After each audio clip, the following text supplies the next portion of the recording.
1년 전에 주일 일부 예배를 마치고 성도님들과 인사를 나누고 있었습니다. 그때 우리 교회 일부 예배에 참석하시는 군경정 집사님께서 저에게 이런 말씀을 하셨어요. 목사님, 제가 생각할 때 아리마대 요셉이 참 좋은 인물 같은데 아리마대 요셉에 대한 설교는 제가 많이 들어본 적이 없는 것 같습니다. 이렇게 말씀하시더라고요. 그래서 제가 우리 교회는 성경을 6년에 거쳐서 다 공부하니까 때가 되면은 혹시 나오지 않겠나. 그랬는데 오늘이 그날이에요.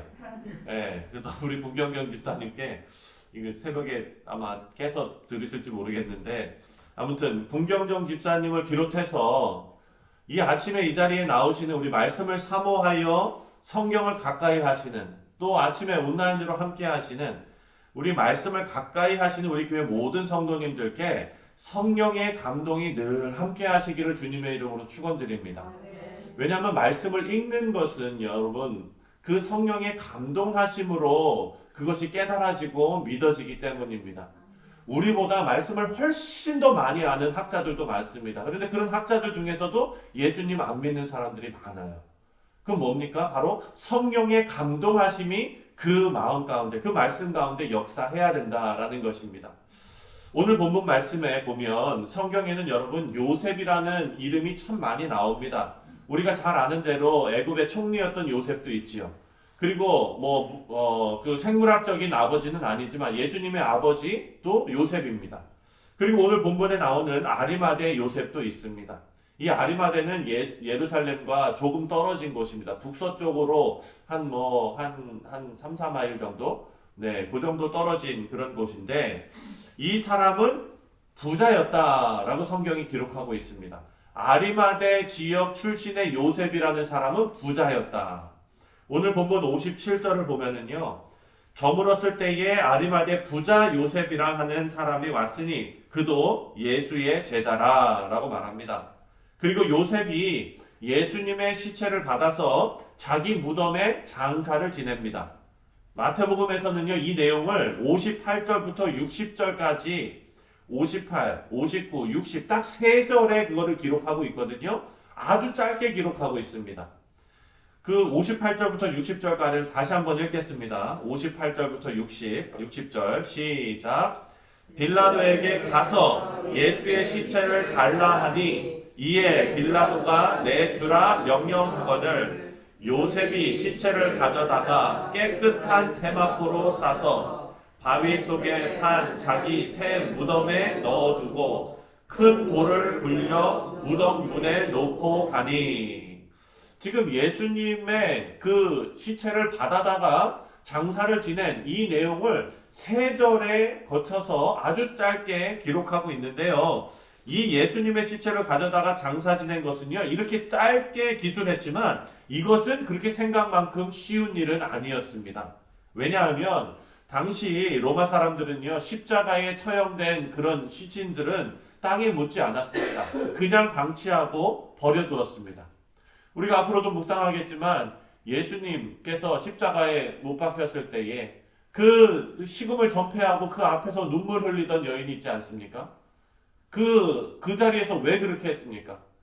혹시나 예수님의 시신을 까마귀나 새들이 와가지고 막 먹지는 않을까? 그 애타는 마음으로 거기서 그렇게 앉아 있었던 것 아닙니까? 다른 시신들은 다 그렇게 됐다는 거예요. 그냥 벌어지고 그리고 방치되었어요. 그러니까 골고다가 뭡니까? 해골의 곳입니다. 거기에 뼈들이 널브러져 있는 거예요. 그렇게 십자가의 처형은 잔인한 처형입니다. 로마 사람들은요, 이렇게 잔인한 처형을 통해서 많은 사람들에게 공포를 주고 본보기로 삼는 일이었기 때문에 그 시신을 그대로 방치해 두었습니다. 그렇게 예수님의 이 시신을 가져다가 장사 지내는 것은 거의 불가능한 일이었습니다. 친가족이 와서 간청을 해도 불가능한 일인데 예수님하고는 아무런 상관없는 오늘 말씀을 보면 아리마대 요셉이 예수님의 시체를 받아다가 자기를 위해 준비한 새 무덤에 장사를 하는 그런 말씀이 기록되어져 있습니다. 어떻게 이런 일이 가능했을까?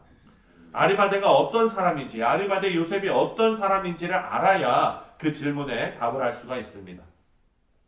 아리마대 요셉은 산헤드린 공회원이었습니다. 여러분 잘 아시는 대로 산헤드린은요, 종교 지도자들, 그 율법사들 아주 그 사회적으로 지위가 높은 사람들이 모여서 로마의 통치 안에는 있지만 그래도 유대인들의 그런 자치적인 어떤 그런 공회였습니다. 전에도 설명했지만 입법, 사법, 행정, 종교 이런 많은 분야를 관장하는 유대의 제일 위에 있는 그런 공회가 바로 사내들인 공회입니다. 그런데 지금 이 아리마대 요셉이 그 사내들인 공회원이었다는 거예요. 이 사내들인 공회는 일반 백성들에게 큰 권한을 행사하는 사람이었습니다. 그런데 오늘 본문을 보니까 그 공회원들 중에서도 아리마대 요셉은 어떤 사람이라고 지금 앞에 나와 있어요? 두 글자로? 부자. 공회원 중에서도 부자. 예. 사랑하는 성도님들 모두 아리마대 요셉과 같은 부자 되시기를 축원드립니다. 예. 주님의 이름은 뺐는데 축원드립니다. 예. 제가 이런 말씀을 드리는 이유가 있어요. 왜냐하면 성경이 기록하는 아리마대 요셉은요, 물질적으로만 부자였다는 뜻이 아닙니다. 이것은 마음의 부자였어요. 우리 사랑하는 성도님들, 마음의 부자가 되시기를 주님의 이름으로 축원드립니다. 왜냐하면요, 물질이 아무리 많다고 해도요, 그 물질을 사랑하는 성도님들 베풀 수 있는 사람은 많지 않아요. 그것은 그 물질의 크기와 양에 비례하는 것이 아닙니다. 마음이 부자였을 때 가능한 것입니다. 하나님 앞에 헌신하는 것도 마찬가지예요. 부자들이 헌신합니까? 그렇지 않아요. 그 마음이 부자여야 헌신할 수 있습니다. 이래서 이 아리마대 요셉은 물질적으로 부자였다는 뜻이라기보다도 그 마음이 부자였습니다. 돈이 많으면 돈에 집착하기 마련입니다. 하지만 요셉은요, 이 물질적인 풍요함뿐만 아니라 더 중요한 마음이 부요한 사람이었다. 그래서 아리마대 요셉은 마음이 부자였기 때문에 예수님을 위해서 자기의 부와 명예와 권세와 이 모든 것을 온전하게 헌신할 수 있는 신실한 믿음이 있는 사람이었습니다. 누가복음에 아리마대 요셉을 이렇게 기록하고 있습니다. 누가복음 23장 50절 51절을 보면 공회의원으로 선하고 의로운 요셉이라 하는 사람이 있으니 그들의 결의와 행사에 찬성하지 아니한 자라. 그는 유대인의 동네 아리마대 사람이요 하나님의 나라를 기다리는 자라. 하나님의 나라를 기다리는 자라. 물질도 있었습니다. 명예도 있었습니다. 지식도 있었습니다. 권세도 있었습니다. 하지만 아리마대 요셉에게 하나님께서 진정으로 칭찬하시는 것은 뭐냐? 바로 이 요셉이 하나님의 나라를 기다리는 자였다라는 사실입니다. 사회적으로 볼 때 부족함이 없는 사람인데 왜 예수님의 제자가 되었을까? 이것을 생각해 보면 요셉은요, 이 땅에서 많은 유대인들이 바랐던 것처럼 어떤 예수님께서 정치적인 문제를 해결하시고 경제적인 문제를 해결하시고 뭐 이런 것을 해결하기 위해 예수님이 필요했던 것이 아니라 예수님께서 성경에서 예언한 메시아임을 확실하게 믿고 예수님의 제자가 된 것을 알 수가 있습니다. 다른 제자들은 다 도망간 그런 상황이었습니다. 그런데 요셉은요, 자신의 덕망과 지위로 예수님의 시체를 받아서 자신의 무덤에 장사한 인물입니다. 성경은 요셉이 훌륭하다라는 것에 초점을 맞추지 않습니다. 요셉의 믿음이 살아있는 믿음이었다라는 것을 알려주고 있습니다. 이렇게 살아있는 믿음으로 자신의 인생을 살 때에 하나님의 구원의 계획의 한 부분이 되는 복을 누리게 되었습니다. 오늘 본문 보니까 아리마대 요셉의 그 무덤이 어떤 무덤이었습니까? 바위를 깎아서 만든 무덤이었어요. 그러면은 들어가는 길은 있지만 나오는 길이 있습니까? 없습니까? 뒷문이 있습니까? 없습니까? 없어요. 네. 바위를 깎아서 통으로 깎아서 만든 무덤이에요. 그리고 오늘 본문을 보니까 예수님을 거기에 장사 지내고 나서 큰 돌로 막아놨다 했어요. 근데 거기에서도 오늘 본문 후반절에 가보니까 빌라도가 어떻게 했습니까? 완전히 봉인시켜가지고 나올 수가 없는 상황을 만들어 놓은 거 아닙니까? 지금 아리마대 요셉이 예수님을 장사함으로써 하나님께서는 예수님의 부활이 하나님의 권능으로 된 것이다. 인간이 슬쩍 어떻게 빼돌려가지고 장난칠 수 없는 일이라는 것을 확실하게 아리마대 요셉을 통해서 지금 그 일을 이루어내셨습니다. 이것이 하나님의 구원의 계획에 아리마대 요셉의 이 살아있는 믿음이 한 부분으로 사용되어진 것입니다. 이것이 복이지요. 사랑하는 성도님들, 이것이 복입니다. 생각해보면은요, 여러분께서 이 교회에서 신앙생활 하시는 것이 복입니다.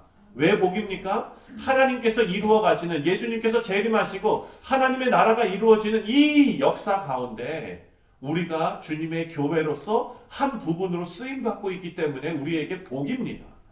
사랑하는 성도님들, 이사야 53장 9절을 보면은요, 이렇게 말씀합니다. 그는 강포를 행하지 아니하였고 그의 입에 거짓이 없었으나 그의 무덤이 악인들과 함께 있었으며 그가 죽은 후에 부자와 함께 있었도다. 아멘. 요셉이 예수님께서 3일 만에 부활하실 것을 미리 알고 이 모든 일을 행했다고 생각하지는 않습니다. 다만 요셉은요, 현재 상황이 아주 당황스럽고 예수님께서 돌아가셨으니까 혼란스럽고 예수님께서 어떻게 이렇게 죽으실 수 있지? 라고 모든 사람이 혼란스러워하고 두려워하던 그 상황에서도 예수님께서 메시아라는 믿음은 변하지 않고 현재 자기가 할 수 있는 최선을 다한 것입니다. 그랬을 때 이사야 53장 9절에 나온 대로 그의 죽은 후에 부자와 함께 있었도다 하는 예언의 말씀이 아리마대 요셉을 통해서 성취된 것입니다. 요셉은 죄악된 세상을 정죄하면서 과격하게 그렇게 저항하지 않았습니다. 또한 죄악과 타협하지도 않고 물들지도 않고 믿음을 지키는 의로운 삶을 살았습니다. 그래서 자신이 가지고 있는 모든 것을 자신이 믿고 있는 그 믿음을 위해서 헌신하며 로마에게 예수님의 시체를 받아내고 자신이 자신을 위해 준비한 새 무덤에 예수님을 장사할 수 있게 되었고 또 하나님의 구원의 계획 가운데 쓰임받을 수 있게 되었습니다. 우리 사랑하는 성도님들, 여기에서 우리 신앙생활에 아주 중요한 교훈을 우리가 얻을 수 있습니다.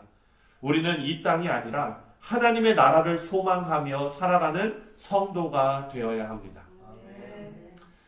예수님께서 뭐라고 말씀하셨습니까?